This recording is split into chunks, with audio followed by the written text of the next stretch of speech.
It's in that moment. Well, God hates marriage. If the proof is in the pudding, he might as well call us to jump out of airplanes without parachutes. Maybe James Sexton, the world's most famous divorce lawyer, talking to Carl Lentz, whose marriage is recovering from his infidelity, talk about why you should not get married young.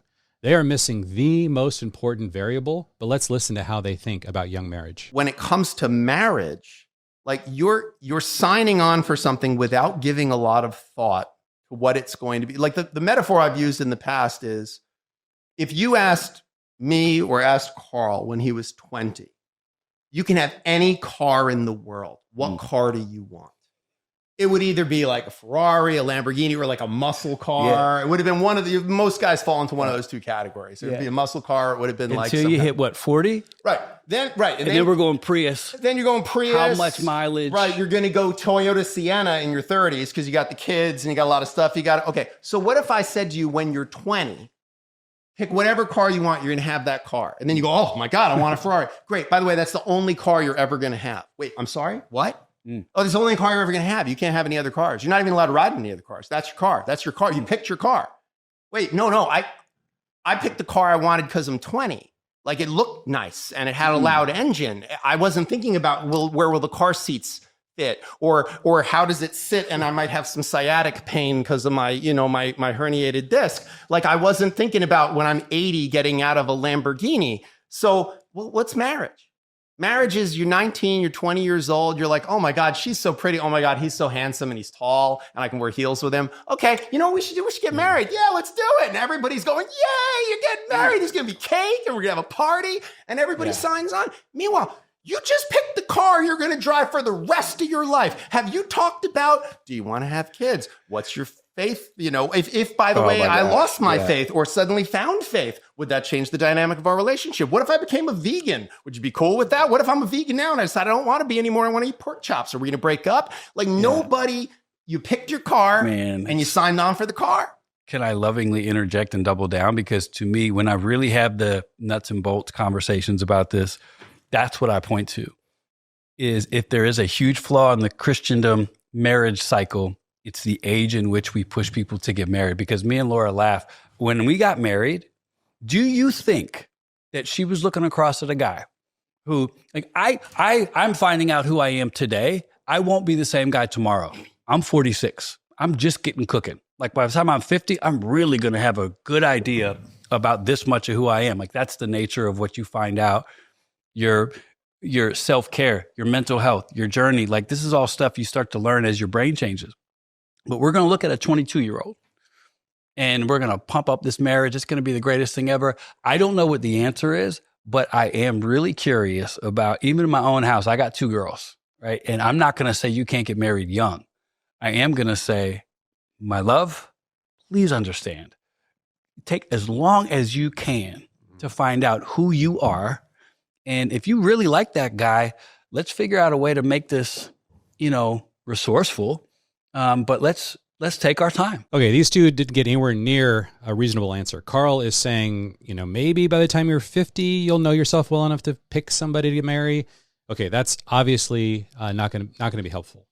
We need to have this conversation because delaying it from 23 to 26 or even from 25 to 35 does not solve the problem that they're describing. The problem they're describing is much, much deeper, and there are lots of ways to solve this problem that they don't explore at all. So let me talk through the analogy they use and just kind of help us understand, okay, what are the options? Is getting married young really reasonable? Now, one of the things that James Sexton is sort of framing this issue with is this horrendous, close to 50% divorce rate. And he's saying, this just seems like a really, really bad bet. You're going to make a commitment at a young age to somebody and it's going to be reliably fragile. So the question is that normal? Is what we're experiencing in our culture normal across history and across cultures? And of course, the answer to that is no. We've done something to marriage. We've redefined marriage in a way that has made it incredibly fragile. And what we really need to do is address the underlying foundational problems that our culture has given to marriage. Do you guys know the divorce rate in India today? So today, think about any percentage that you have in mind. What do you think the divorce rate is in that country? It's a much more traditional country. And if you even with all the Western influence that has gone into India, today the divorce rate is at 1.1%. It's about a 99% certainty that whoever you marry in that culture, you're going to stay married to. And I'm sure there's lots of problems with marriages in India, but that actually illustrates one of the major differences between that we approach marriage and the way that these two men are talking about marriage.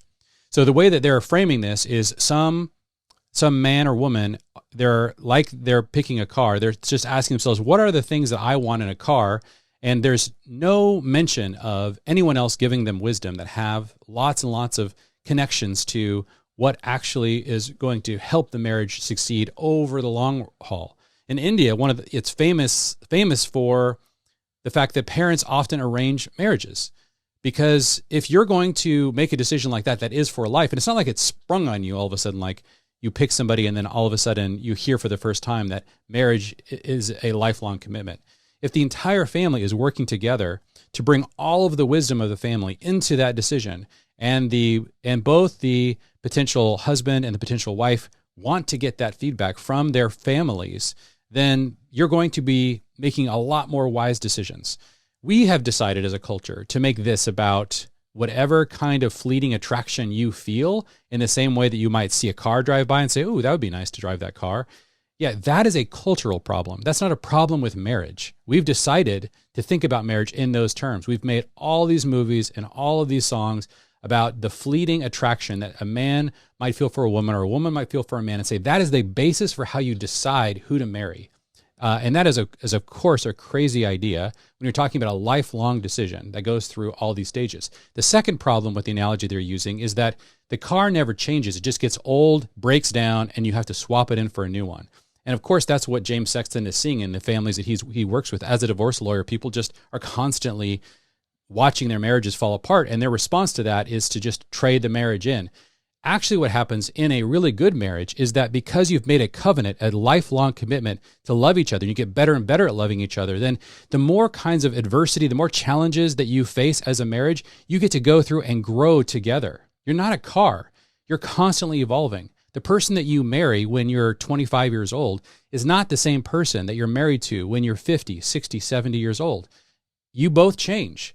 And it's the covenant and the love you have for each other that allows you to get through those challenging times. But it's actually a really, really good thing that you change. It's really good that you're not constantly the same model that you were when you were young. And so the analogy they're using really doesn't make any allowances for that. And I think that that's the second flaw to the way that they're describing this. The third thing is that James says, he's constantly saying, well, what if you want this? What if you want that? Describing basically a person who's making the decision around who they marry based on individual fulfillment, desire for self-expression. And it's really important to understand that one of the things that creates a lot of stability within marriages in India and other more historic or traditional cultures is that they're not primarily getting married as a desire to fulfill some kind of internal need. They're trying to found a family. And so part of the equation is, yes, I want to have a deep and meaningful love relationship with my spouse. But also, we're trying to found and continue a multi-generational family line. And that creates a situation where it's possible for every man and woman in a relationship to hit that bar. I can't fulfill every desire that my wife has. My wife cannot fulfill every desire that I have. We put way too much freight on modern Western marriages, and it's almost like taking that Ferrari, just dumping thousands of pounds on that thing. It's only designed to carry, a few hundred pounds, and watch as it just gets crushed under the weight of all of that freight.